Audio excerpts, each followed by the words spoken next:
Karangkada, live traffic update muna tayo mula sa MMDA Metro Base. Ang nakikita nyo sa inyong mga screens ay ang traffic situation dyan sa may EDSA Corner Rojas Boulevard. Yun na sa kaliwang bahagi ng inyong mga screens, yung hindi gumagalaw ang mga sakyan. Well, dahil may stoplight dyan. Yan yung southbound lane, no? Yan yung papunta ng Parañaque, papuntang Coastal Road.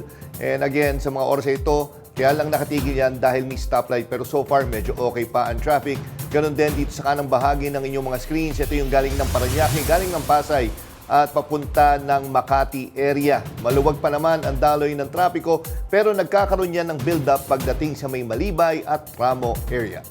Samantala, ito naman ang sitwasyon dyan sa may EDSA Muñoz Market. Yun sa kanang bahagi ng inyong mga screen, yung mabagal ngayon ang daloy ng trapiko. Yan yung galing ng Camanava area, galing ng NLEX, papunta ng North Avenue at Quezon Avenue.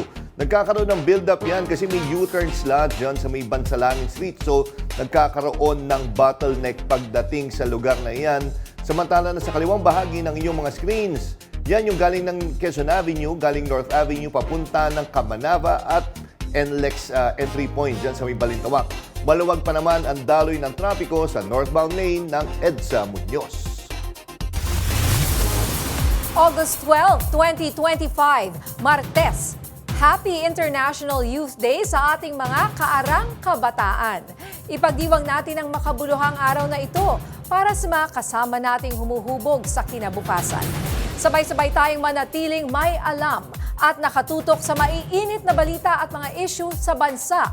Kasama niyo pa rin kami sa Kwento ng Bayan at Lakas ng Masa. Ako si Nina Corpus.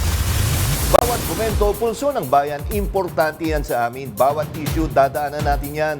Kagapay nyo kami sa mga usaping hindi dapat palampasin. Live tayo sa DZMM Radio Patrol sa Istrenta, 92.3 FM Radio Manila at lahat ng FMR station sa buong Pilipinas. Gayon din sa Signal TV, Channel 31. Ako, si Jack Batallones. Ito ang Arangkada Balita. Pampasahero sa sakyan, bumangga sa Metal Fence Highway. 5 patay, 9 sugatan. Lalaking natutulog, pinagtataga ng kanyang kapitbahay. Koreanong wanted dahil sa kasong panloloko na huling nagtatago sa Parañaque. Senate President Cheese Escudero, inaming campaign donor niya ang mga kontratistang nakakuha ng 5 bilyong pisong kontrata ng flood control projects. Pero wala raw siyang kinalaman diyan. At Chris Aquino, mag-a-isolate ng kalahating taon dahil sa karamdaman.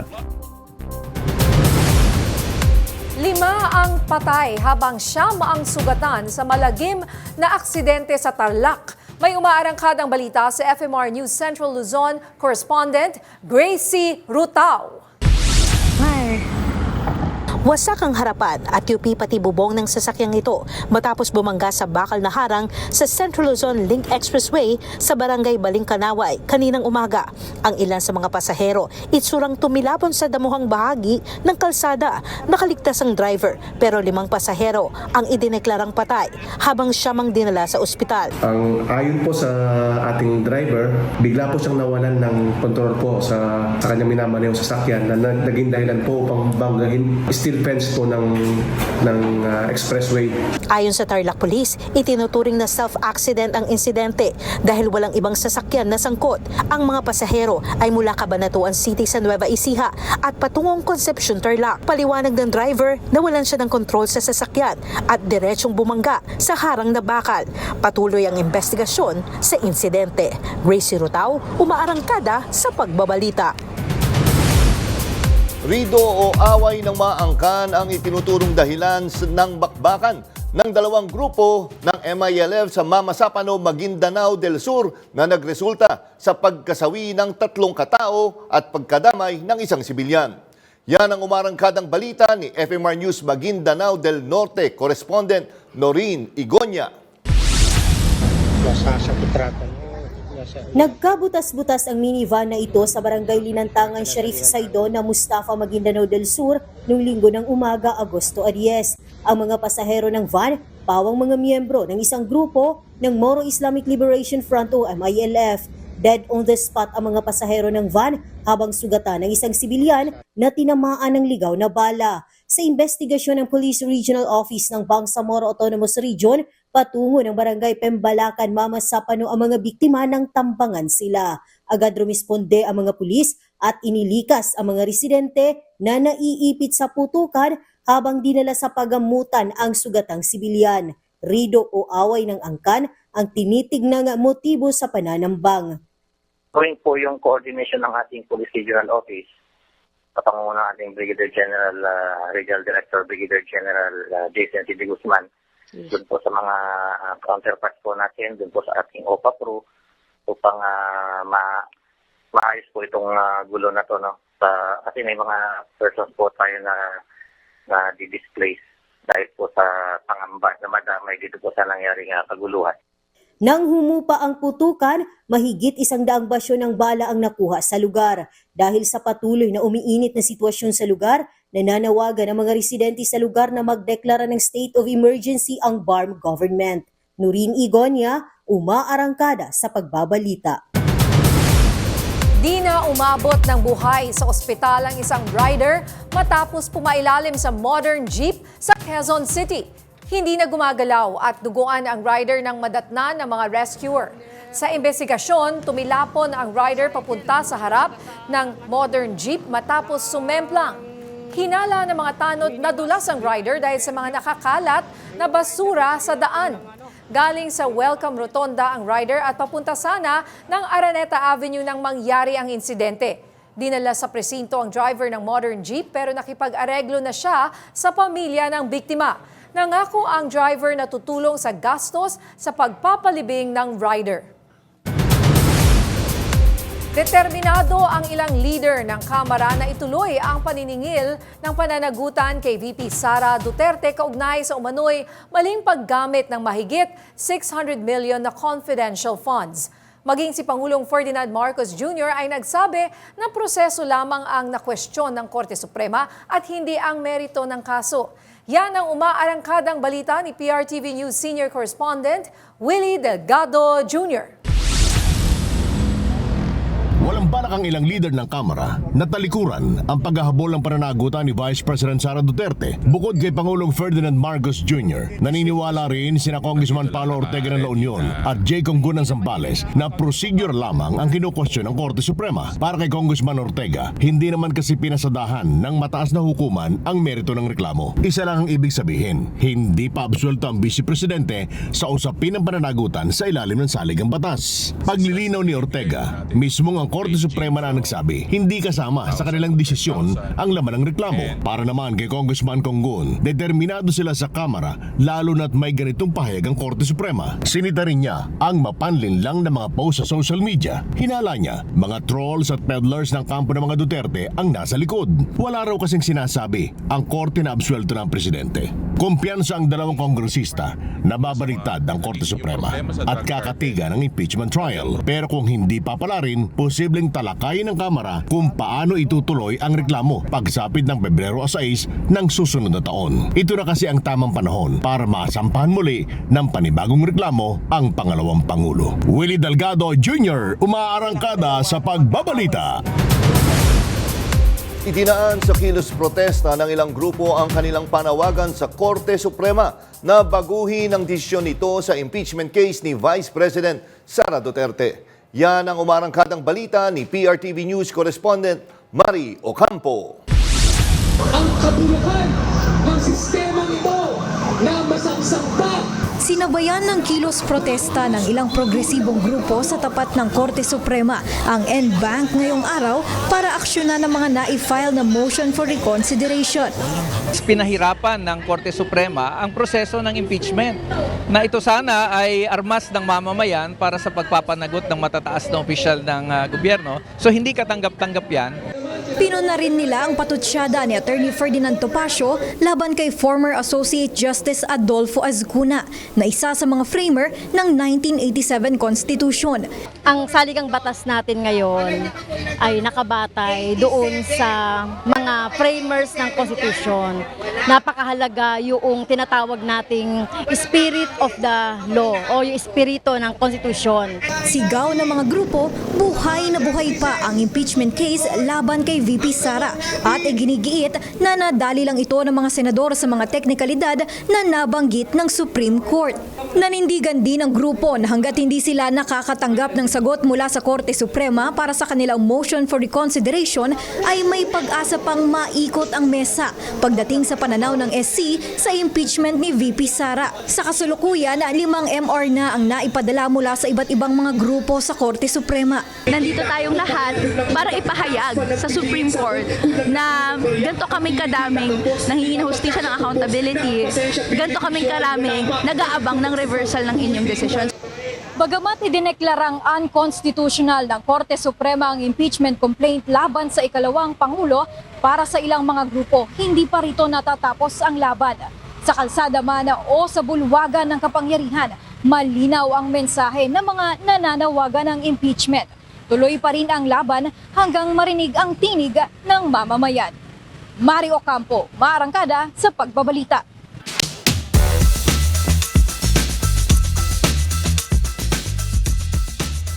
At kaugnay sa naging desisyon ng Korte Suprema na nagdedeklarang unconstitutional ang Articles of Impeachment laban kay Vice President Sara Duterte, makakausap natin live via Zoom ang isa sa mga framers ng 1987 Constitution, si Juris and former Associate Justice Adolfo Azcuna. Magandang hapon po, Justice Azcuna, at welcome po sa Arangkada Balita. Magandang hapon po naman at salamat sa inyo.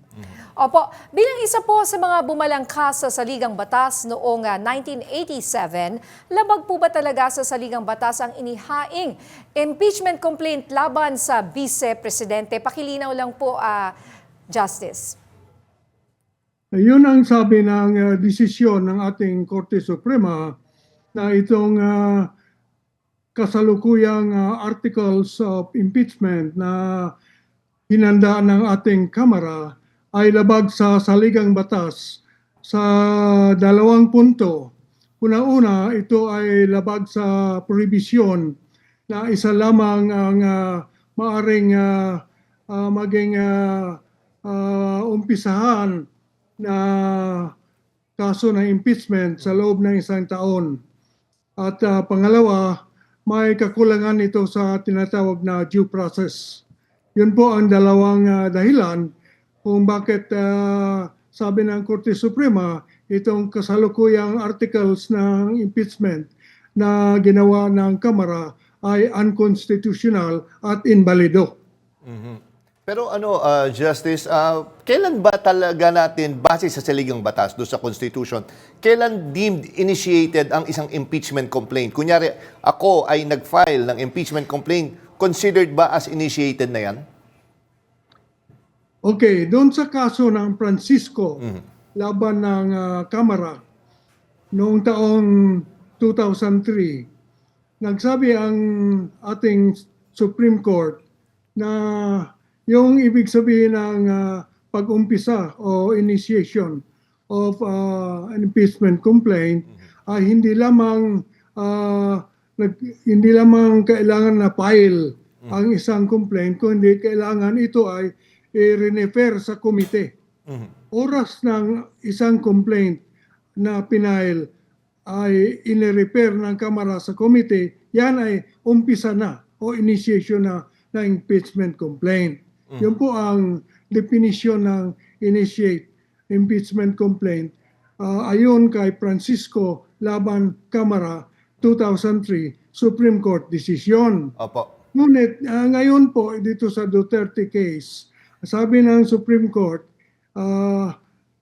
isa pang definition ng umpisa ng impeachment ay kung itong complaint ng impeachment kahit hindi refer sa committee, ay inilagay sa archive, in-archive, at pagkatapos ay naabutan ng pagkatapos ng Kongreso, noong 19 Congress, natapos na noong February 5, naabutan itong na-arkibong 3 complaint, ayun ay naumpisahan na rin, na-initiate na rin, sabi ng Korte Suprema.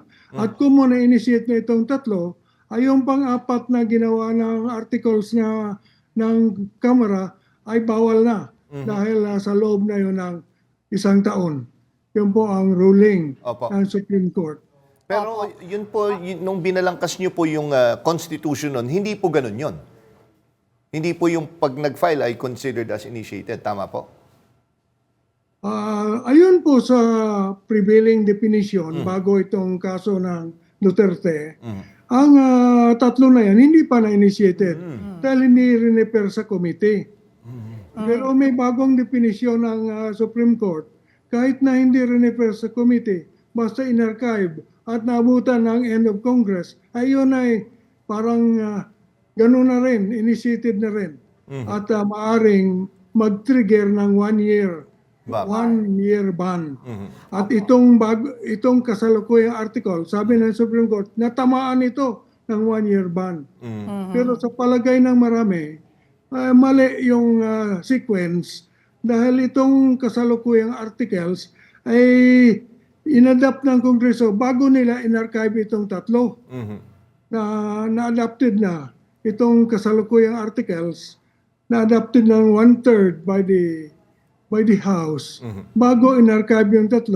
So hindi maaring harangin ng 3 itong nauna sa kanila. And meron po kayong sinulat kamakailan sa inyong Facebook page na nagkaroon kayo ng eureka moment. Sinasabi ninyo na you realize that the Constitution does not say not more than 1 a year. It says not more than once a year. So 1 a year versus once a year. Para kasi sa pandinig naming mga ordinaryong mamamayan, parang pareho lang po ito. Pero sabi nyo nga, magkaiba po ito. Okay. Ito pong 4, yung 3 na in-archive, na sabi ng Supreme Court, initiated yon. At itong pang-4 na nauna ito, inadapt ng Kongreso, lahat ito ay binuo sa isang araw, February 5, 2025. Isang araw lang yan. Okay. Ayon sa saligang batas natin, hindi maaaring mag-umpisa ng impeachment complaint sa higit ng sa labag ng higit ng minsan sa 1 taon. Okay. Ano ibig sabihin ng higit ng minsan ng 1 taon? Ayon sa batas natin, ang 1 taon ay 365 days. 365 days. So higit sa minsan, ibig sabihin higit sa 1 araw. Dahil yung 1 taon, 365 days. So ang minsan yan, 1 araw. So higit sa isang beses sa 1 taon, ibig sabihin higit sa 1 araw. Kaya pag binuo ito lahat sa 1 araw lamang, hindi ito labag sa batas, hindi ito labag sa prohibition na mag-umpisa sa higit ng minsan sa 1 taon. Dahil so kahit po 4 yung minsan sa 1 araw, pero hindi hinggit sa minsan sa 1 taon. Dahil pinakamaliit na bahagi ng 1 taon ay 1 araw. Parang sinasabi ko, hindi ka maaari kumain ng ice cream higit sa minsan sa 1 taon. Ibig sabihin, 1 day a year, you can eat ice cream, but only 1 day. So if you eat ice cream the whole day, hindi pa rin yan bawal.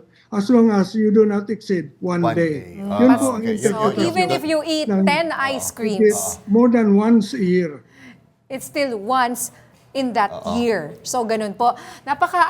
Technical at napakahirap. Medyo doon ako naliwanagan nung sa ice cream. Tama nga po. So kahit na 4 yung sinasabing impeachment complaint, sa 1 araw lang naman po ito kumbaga nagkaroon ng follow through. Oo, sa isang araw.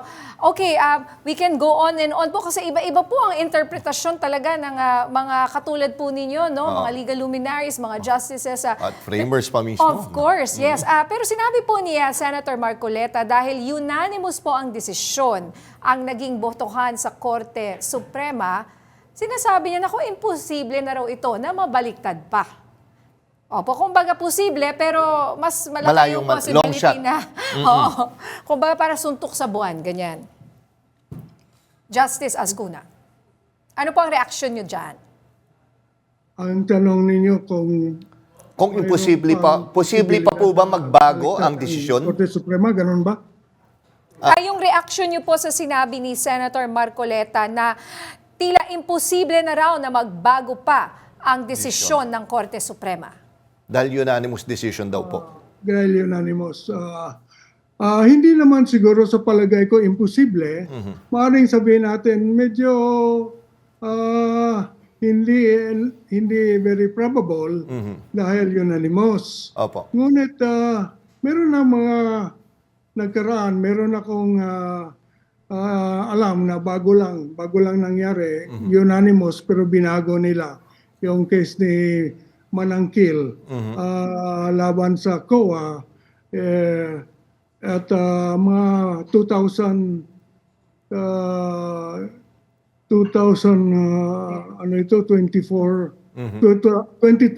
ginawa ng Supreme Court si Chief Justice Peralta pa ang Chief Justice. This involves the COA and some officials in the Clark Development Company. Opo. Na they paid an insurance dahil may nangyaring loss. Itong mga opisyal nagbayad ng binayaran nila yung insurance. Sabi ng COA, bawal yung pagbawad ng insurance, kailangan i-reimburse ninyo yung gobyerno. Mga 20 million yun. Sabi ng Supreme Court, una, tama yung COA, kailangan i-reimburse. Motion for reconsideration, denied. Second motion for reconsideration, granted by the Supreme Court. Binaliktad nila yung desisyon.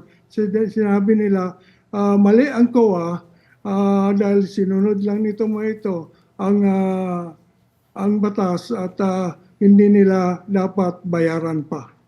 Yun po ang bagong desisyon at wala namang dissenting yun sa alam ko eh. Opo. So medyo posible po yan. Okay. At sa tingin ko itong mga maestrado natin ay open-minded yan. So kilala ko yung mga yan. Pag talagang nakita nila mali, aminin nila.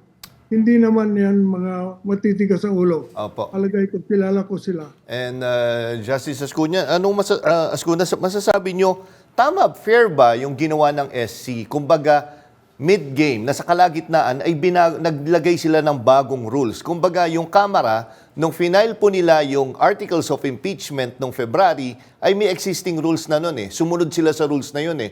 Pero ngayon, sa kalagitnaan, ay nagbago sila ng mga nag-set sila ng bagong rules, which is parang, hindi ho ba parang binago din nila yan, yung sa saligang batas? Tama ho ba yan?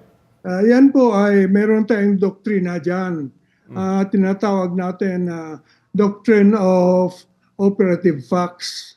Ang doktrina na ibig sabihin, kung isang grupo ng mga tao, halimbawa ng Kamara, sumunod lamang sa batas, sumunod lamang sa interpretasyon ng batas na ginawa ng Korte Suprema mismo at gumawa sila ng aksyon sa loob ng interpretasyon na yan. Tapos pagkatapos binago yung interpretasyon binago ng Supreme Court, dapat yung bagong interpretasyon hindi i-apply doon sa ginawa nila. Medyo unfair dahil sinunod lang nila yung sinabi ng Supreme Court eh. So kailan, saan i-apply yan? Future, sa mga gagawain pa na sa hinaharap. Yung nagawa na, balido. Yun po ang Doctrine of Operative Facts. That is applicable in this case, I think, in fairness to the House, because there has been no finding that the House acted in bad faith. Bakit sabi kong walang finding? Walang trial eh. Wala man lang oral arguments. So how can we say that the House acted in bad faith? Okay. Good faith is presumed. So if there's good faith, you have to apply that doctrine. And new definition must be applied in the future only. And ano naman po ang reaction po ninyo, Justice Ascuna, sa sinabi ni Attorney Topacio na it is not for the framers to interpret what the law is now in contrast to what the law was then? Tama po yun. Ngunit, mayroon po tayong tinatawag na rules of interpretation sa batas at sa saligang batas. Mayroon pong rules yan on how to interpret it. Ito ay tinatawag na legal hermeneutics or statutory and constitutional interpretation. Yung sinabi ng mga framers, isa lang yan sa titingnan natin. Hindi naman yan ibig sabihin completely binding. Nakakatulong yan. Ngunit hindi yan lang ang tinitingnan. Ang unang tinitingnan ay what we call plain meaning. Ano bang ibig sabihin nito? Halimbawa, forthwith. Hindi natin pakinggan si Ascuna kung anong ibig sabihin ng forthwith. Hindi yan. Just because he wrote it. Hindi. Anong unang tingnan? Diksyonaryo. Plain meaning. Anong sabi ng diksyonaryo? Immediate. Immediate yan. Without delay. Mali ba si Ascuna na sabi niya immediate yan? Plain meaning rule. Ano ibig sabihin ng once? Ibig ba sabihin ng once? One? Tingnan natin diksyonaryo. Ano ibig sabihin ng once? Kaya po, hindi po dahil kami ay framers at sundin yung ang sabi namin. Sundin natin yung plain meaning muna. Ano ba ang plain meaning ng umpisa? Yung in-archive ba? Inumpisa? Pag archive, ibig sabihin ng archive, tinabi. Tinabi mo na nga, inumpisahan na. Ano ba yan? Kaya nga po. Okay, Justice, huling tanong na lang po, no? Itong ginawang desisyon ng Korte Suprema, tingin niyo po ba ay delikado ito sa mga future na mga balak magsampa ng impeachment cases laban sa ating mga officials? Bad precedent po ba to? Sa tingin ko po, medyo malaki ang epekto nito kung hindi babaguhin dahil marami pong dinagdag ating Korte Suprema na kailangan gawin ng Kamara bago sila makasampal ng kaso laban sa isang mataas na opisyal. Halimbawa yung 7-point procedural rules in order to adopt a resolution by 1/3 vote before sending the articles to the Senate, ay mahirap gawin yan dahil isa-isa sa 300 yan sila, higit ng 300. Kailangan mapatunayan na nabasa nila yung artikulo, hindi lang nabasa, naintindihan ba nila?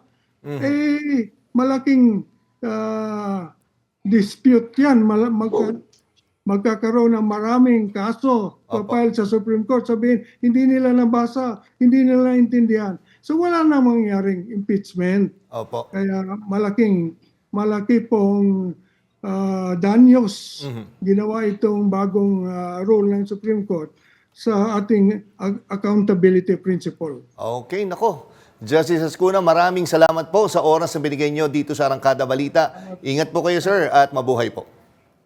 Thank you po. Alinsunod sa utos ni Pangulong Ferdinand Marcos Jr. na tiyakin ang ligtas at mabilis na pagbiyahe ng mga pasahero, sinita at pinaalis na ang mga vendors sa mga daanan ng EDSA Taft MRT at LRT1. May umarangkadang balita si PRTV News correspondent Angela Babad. Kahit bagay nito. Hindi na magulo tingnan sir. Hindi na magulo. Ang linis na, oh. Diba, ang luwag, oh. Magampi. Kinagahati ni ganyan. Malinis na ang lakaran ng mga pasahero ng MRT3 at LRT1 sa EDSA Taft Avenue ngayong umaga. Ito ay matapos puntahan at kausapin ni Department of Transportation Secretary Vince Dizon ang mga vendors kahapon. Kasi bawal ito, hindi pwede dito. Daanan to ng tao, kawawa sila, hindi sila makadaan dahil nakaharang kayo. Kasi kung ako maging paki ka na muna, bawal to. Bukod pa rito, pinuna rin ni Secretary Dizon ng Metropoint Mall dahil sa di umano'y paniningil nito ng renta sa mga vendor sa MRT3 southbound exit kahit na pagmamayari ito ng gobyerno. Patuloy na magtutulungan ng Department of Transportation at Metro Manila Development Authority sa paglilinis ng mga daanan ng commuter, alinsunod na rin sa utos ng Pangulo. Angela Babad, umaarangkada sa pagbabalita. Sa aming pagbabalik, Pangulong Marcos Jr. pumalag sa protesta ng China na tila naglalaro siya ng apoy kaugnay ng gulo sa Taiwan. Marami pang maiinit na balita sa pagbabalik ng Arangkada Balita.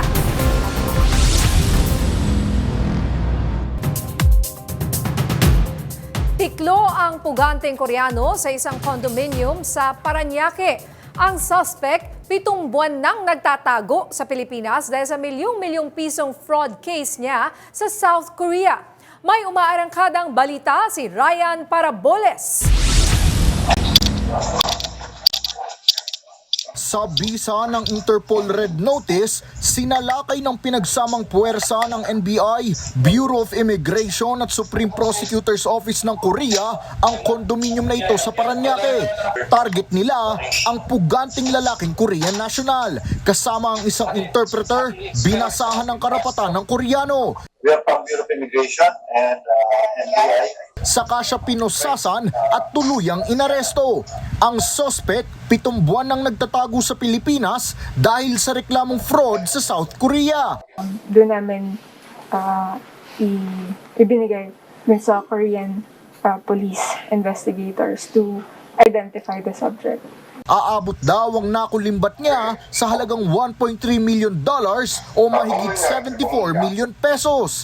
Ayon sa NBI, bago ang operasyon, nagsagawa sila ng surveillance sa suspect. Dinala sa tanggapan ng NBI ang lalaki kung saan siya ay prinoseso, kinuhaan ng fingerprint at sumailalim sa medical examination. Itinurn over ang kanyang kustodiya sa BI habang ipinoproseso ang kanyang deportation. Ryan Paraboles, sumaarangkada sa pagbabalita. Inamin mismo ni Senate President Cheese Escudero na campaign donor nga niya ang isang kontratistang pinangalanan ng isang online news site kaugnay sa flood control projects. Pero iginiit niyang hindi siya nakinabang mula rito. Yan ang umarangkadang balita ni PRTV News correspondent Zandro Ochona. Aminado si Senate President Cheese Escudero na kilala niya at campaign donor niya ang kontratistang pinangalanan ng isang online news site na may mga flood control project sa pamahalaan. Kasabay ito ng pagtatag ni Pangulong Ferdinand Marcos Jr. ng mekanismo para may mapagsumbungan ang publiko kaugnay sa mga flood control project ng pamahalaan. Sa report ng Rappler, binanggit ang Pangulo ng Centerways Construction and Development Incorporated na top donor ni Escudero sa 2022 elections kung saan 30 million ang kanyang donasyon sa campaign funds. Ito ay base sa kanyang official statement of contributions and expenditures. Kalahati ng flood control projects ng Centerways Construction ay pasok umano sa distrito kung saan naroon ng Senate President. Mula 2021 hanggang 2024, nakakuha ang kumpanya ng umano'y 5.16 billion pesos na flood control projects. Ang Sorsogon-based construction firm ay mayroon lang 5 flood control contracts noong 2021 pero pagdating ng 2022, nakakuha umano ito ng 44 contracts. Ang Centerways Construction ay pang-7 sa top 15 flood control projects na pinangalanan ni Pangulong Ferdinand R. Marcos Jr. Ang lumabas na artikulo, kinikilala ko, kaibigan ko, kababayan ko, tiga Sorsogon, contractor siya. Pero ang nakuha niya ay 5.4 billion di umano. Wala pang 1% ng kabuuang pondo na sinasabi ng Pangulo sa flood control. Bakit anya sumentro lang sa naturang kontratista, imbes doon sa ibang kontratista nakakuha ng mas malaking porsyento? Pero giit ni Escudero, hindi siya sinasabihan ng kaibigan kung may nakuha itong bagong proyekto sa pamahalaan. Hindi naman ako contractor. Hindi ako bahagi na anumang negosyo kaugnay sa construction o supply sa pamahalaan mula nung pumasok ako sa gobyerno noong 1998. Sinisisi rin niya ang online news site. Malisoso ang artikulo, tiniming ang paglabas at tiniming talaga para ika nga idikit ito bagaman walang sinabi ang artikulong ginawa kong mali o masama. Yung insinuation, yung innuendo, nandun pa rin. Isinisisi rin niya sa mga gustong matuloy ang impeachment laban kay Vice President Sara Duterte ang nasa likod umano ng paglabas ng issue. Zandro Ochona, umaarangkada sa pagbabalita.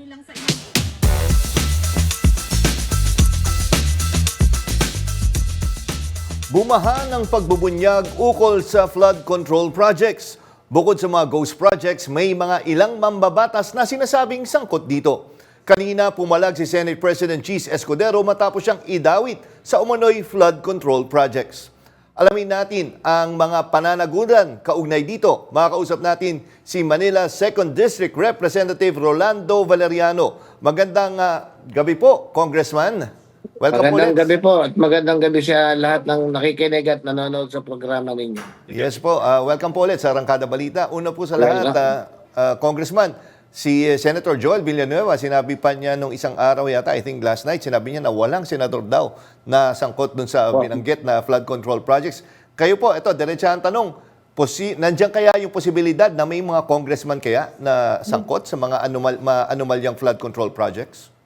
Hindi po malayo. More than 300 kaming congressman. Pag sinabi mo na walang sangkot na congressman, tapos biglang may lumabas. Ang tingin ko po, maaaring indirect, meron din naman. At dapat po tukuyin na rin ng Pangulo o kung sino man ang assigned to investigate para once and for all po, malinis din naman yung pangalan ng mga congressman na wala talagang kinalaman. Yung tulad po namin na wala talagang kakilalang contractor at walang alam dyan sa flood control project na yan.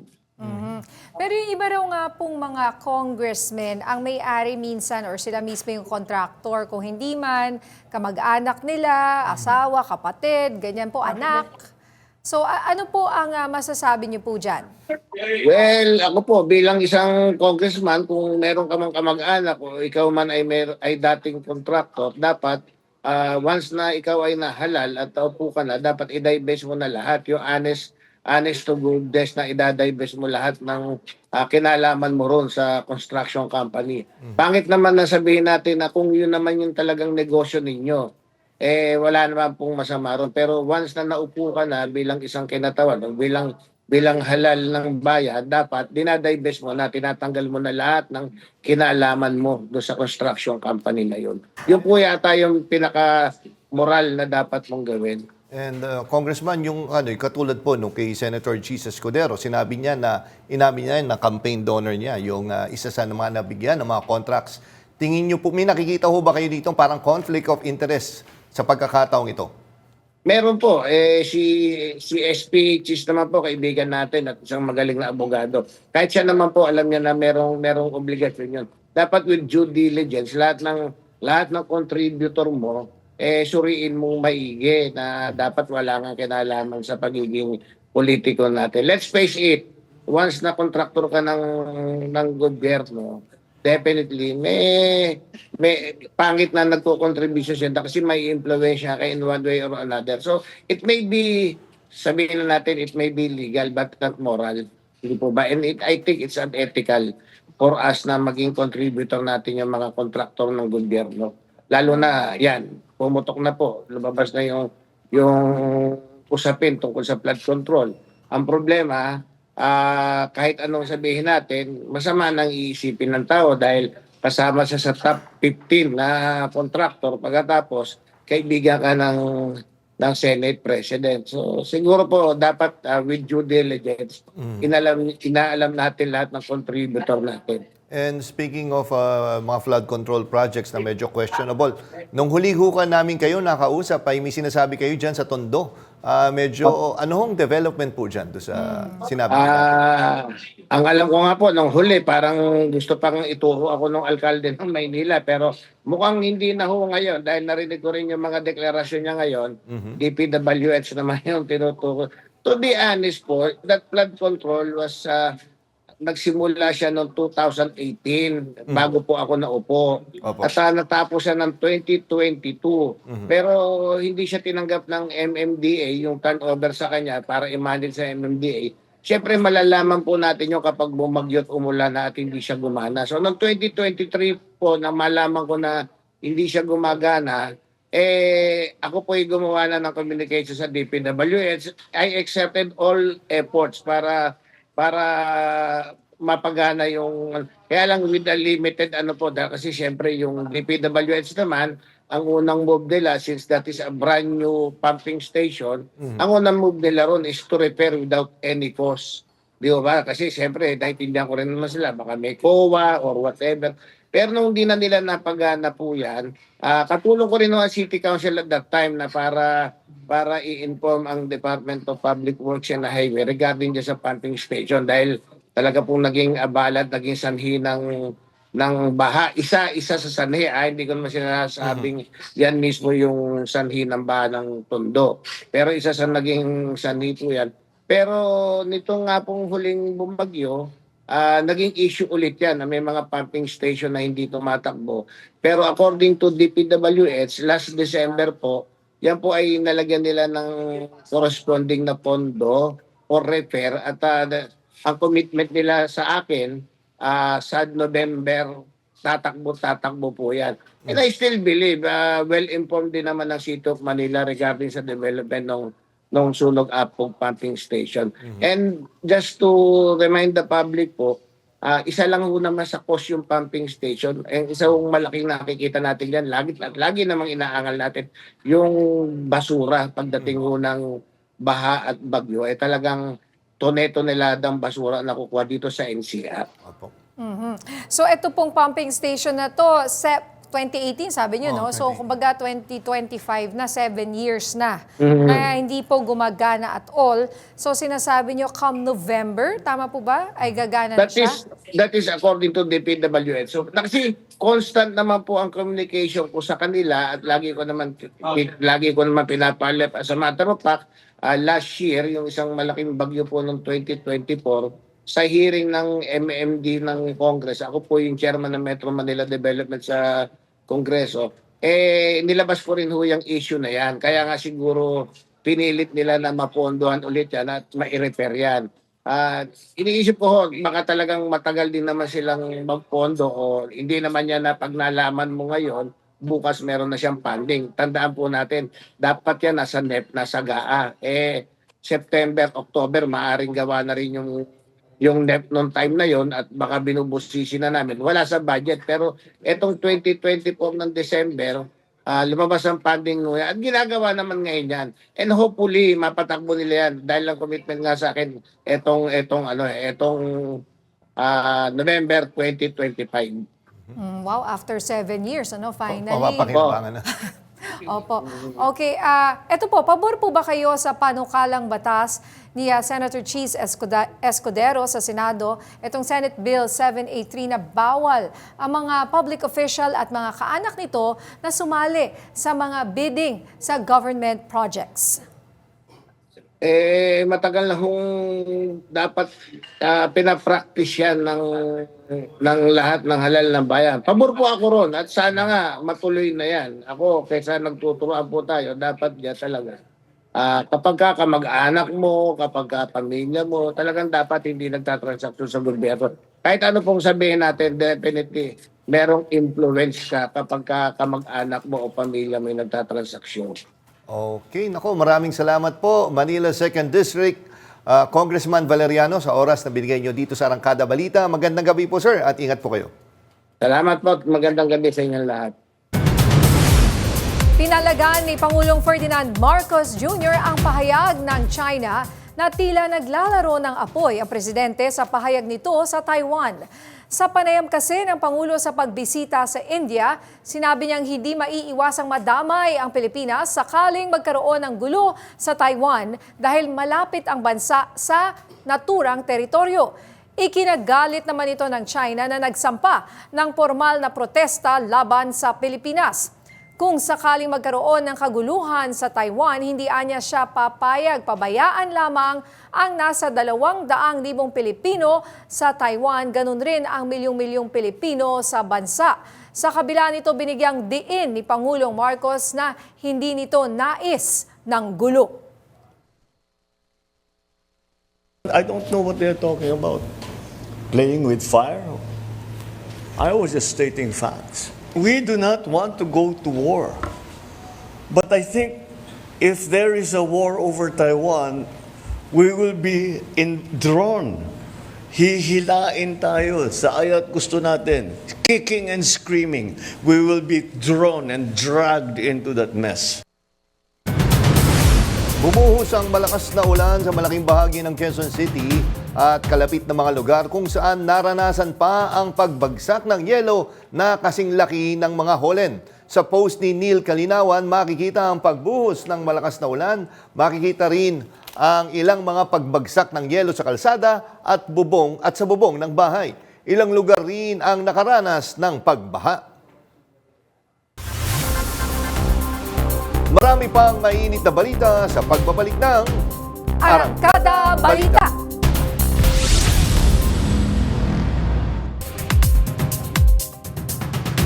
Sa ika-124 na anibersaryo ng Police Service, bagong 911 Police Response Hotline, pinuri ni Pangulong Marcos ang PNP. Yan ang umarangkadang balita ni PRTV News Correspondent Christian Bascones. You have reached the emergency 911 hotline. Press 1 for police assistance. Press 2 for fire department. Press Araw-araw hatid sundo ni Dr. Angelica ang kanyang nakababatang kapatid sa eskwelahan para masigurong ligtas ito. Pero napawi ang pangamba ni Dr. Angelica nang malaman niyang mas pinaganda ang serbisyo ng 911 hotline ng PNP. At bilang isang doktor, masaya rin si Dr. Angelica na may katuwang na sila sa emergency response sa pamamagitan ng 911 hotline. So, nung natry ko siya kanina, napanatag ako actually. No? Kasi sa Philippines, alam naman natin ang crime rate natin medyo tumataas, no? And then, syempre, as ate sa akin sister na mas minor, no? Medyo napanatag ako kasi ganun siya kabilis. Ganun din yung pag-responde nila. Parang 1 ring or parang 2 rings lang nasagot na nung natin, mga police natin. Kanina sa ika-124 na anibersaryo ng Police Service, muling iginiit ni Pangulong Ferdinand R. Marcos Jr. sa pulisya na tiyaking may sasagot sa mga tawag gamit ang pinakabagong 911 response technology ng bansa. Ipinagbalaki ni Pangulong Marcos na dahil sa pinalakas na emergency 911 hotline, nakatugon ang pulisya sa libo-libong emergency calls mula sa assistance hanggang sa police interventions at search and rescue. However, the challenge now is to ensure that, rain or shine, during ordinary days and more so in times of crisis, there are people who will be ready to answer our people's call for help. This is how we rebuild the trust that the police will come, no matter what time, no matter what the circumstances, they will arrive. Ang bagong 911 system may kakayahang matunton ang lokasyon ng tumatawag. Samantala, nauna nang nanawagan si Interior and Local Government Secretary John Vic Remulla sa mga local government units na magpatupad ng mga ordinansa laban sa mga prank callers na tumatawag sa National Emergency Hotline o 911. Christian Bascones, umaarangkada sa pagbabalita. Magkakaroon ng dagdag na singil sa kuryente ngayong Agosto ayon sa Meralco. Sa isang pahayag, sinabi ng Meralco na tataasan ng 63 centavos per kilowatt hour ngayong buwan para sa billing period ng Agosto. Nangangahulugan ito ng 126 pesos na dagdag sa mga kumukonsumo ng 200 kilowatt per hour. 188 pesos naman sa 300 kilowatt hours. 251 pesos sa 400 kilowatt hours at 313 pesos sa 500 kilowatt hours. Hindi nakakatawa. Yan ang pahayag ni Philippine National Police Chief General Nicolas Torre sa mga content creator na magsasagawa ng peking crime incident. Dagdag ni Torre, kakasuhan nila ang mga content creators. Aniya, kung gagawa ng fiction na content, dapat natiyakin ng mga creators na entertainment purposes at walang gagambalain na sino man, lalo na ang mga otoridad. Ginawa ni Torre ang pahayag matapos iulat ng Police Regional Office Eastern Visayas na may nangyaring nakawan sa isang bus sa Cebu saka ipinost noong Hulyo 22, 2025. Bagkus ay kumalat ang vlog ni alias Jaisel pero ang totoo ay personal na alitan ito at nangyari pa noong May 8, 2025 sa Cebu. Naharap ang vlogger sa reklamong unlawful use of means of publication at unlawful utterances. Naghayag ng pagsuporta si House Speaker Martin Romualdez para palakasin ang Pantawid Pamilyang Pilipino Program graduates. Sinabi ito ni Speaker Romualdez sa binuong partnership ng DSWD at TESDA para makapagbigay ng scholarships, skills training at certification sa mga dating beneficiaries ng 4Ps. Pinuri ni Speaker Romualdez ang joint program na anya ay isang pagpapatunay sa commitment ni Pangulong Ferdinand R. Marcos Jr. na mapabuti pa ang buhay ng bawat Pilipino sa pamamagitan ng targeted skill-based development initiatives. Dagdag pa ni Speaker Romualdez, mahalaga ang tinatawag na continuous learning at upskilling ng 4Ps graduates para sa tagumpay nito sa buhay para mapaangat ang sarili at pamilya. Nagsampa ng petisyon ng ilang civic group sa Korte Suprema para pigilan ang kautusang nagbibigay kapangyarihan sa New NAIA Infracorp na itaas ang airport fees. Ayon sa petitioner, hindi dumaan sa public consultation ang pag-aproba sa dagdag airport fee. Para sa abogado ng grupo na si Attorney Kit Belmonte, hindi lang ito masamang polisiya kundi paglabag sa batas at sa konstitusyon. Giit ng grupo, ang petisyon ay hindi pagtutol sa pag-upgrade ng NAIA pero ang pagsulong para makamit ito ng naaayon sa batas.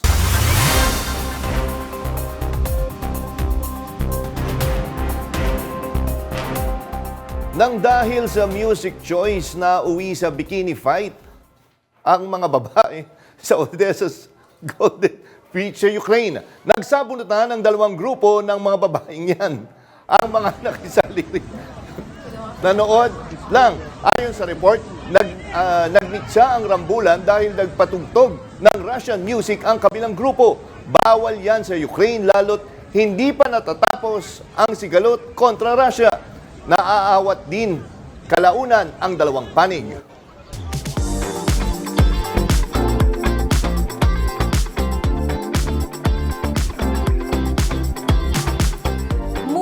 Haharap sa laban ang Queen of All Media na si Chris Aquino. This time para sa isang matapang na desisyon kaugnay ng kanyang kalusugan. Yan ang umarangkadang showbiz balita ni DJ Mama Mia.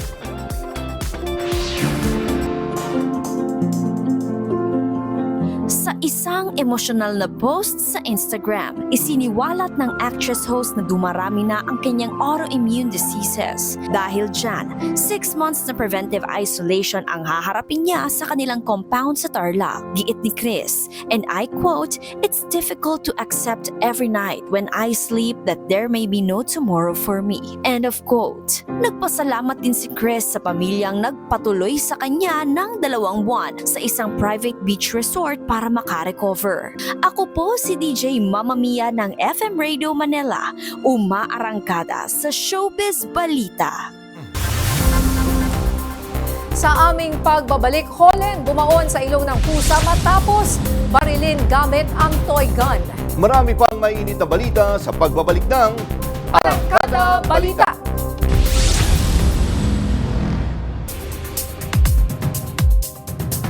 Nailigtas mula sa kapahamakan ng alagang pusa matapos itong barilin ng marble toy gun sa Bukidnon.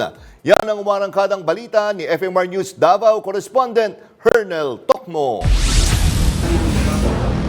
Halos 2 linggo ininda ng pusang si Panther ang holen na bumaon sa kanyang mukha matapos itong barilin ng marble gun noong 28 ng Hulyo sa barangay Sinuda sa bayan ng Kitaw-Taw, Bukidnon. Inakala ng may-ari na simpleng sugat lang ang tinamo ng 3 taong gulang na alaga nito. Pero habang tumatagal, nagduda na sila sa kinahinatnan ng pusa. Nakita ng brother ko, sinilip niya kasi may butas yung yung ilong niya yung sa bandang sugat. Nakita niya parang may shiny part.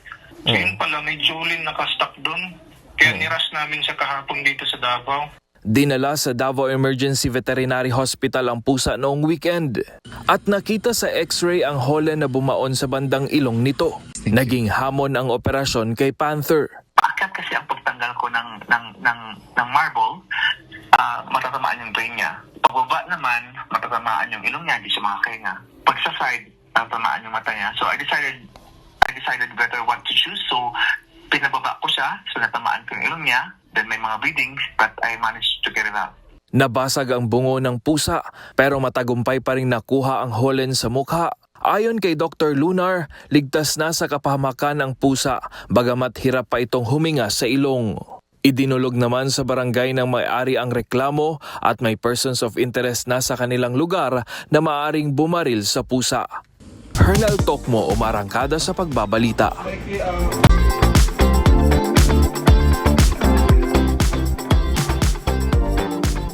Nilabanan na rin ni Asia's Phoenix Morissette ang golden trend. Yan ang umaarangkada ang showbiz balita ni DJ Mamma Mia. Lutang na lutang ang powerhouse voice ni Mori sa cover niya ng kantang Golden na soundtrack sa animated film na K-pop Demon Hunters. Bukod kay Mori, sumabay na rin sa trend na yan ang ilan pang OPM stars gaya nina Angeline Quinto, Sherin Rehis, Katrina Velarde at iba pa. Pumasok sa top 10 ng Billboard 200s ang full soundtrack ng K-pop Demon Hunters. At nag-number 1 din yan sa Billboard Soundtracks chart. Ako po si DJ Mamma Mia ng FM Radio Manila. Umaarangkada sa pagbabalita. At yan ang mga balitang umarangkada ngayong araw. Ako si Nina Corpus. At ako naman si Jack Batallones. Para hindi mahuli sa usapan, kapit lang hanggang sa susunod na Arangkada Balita.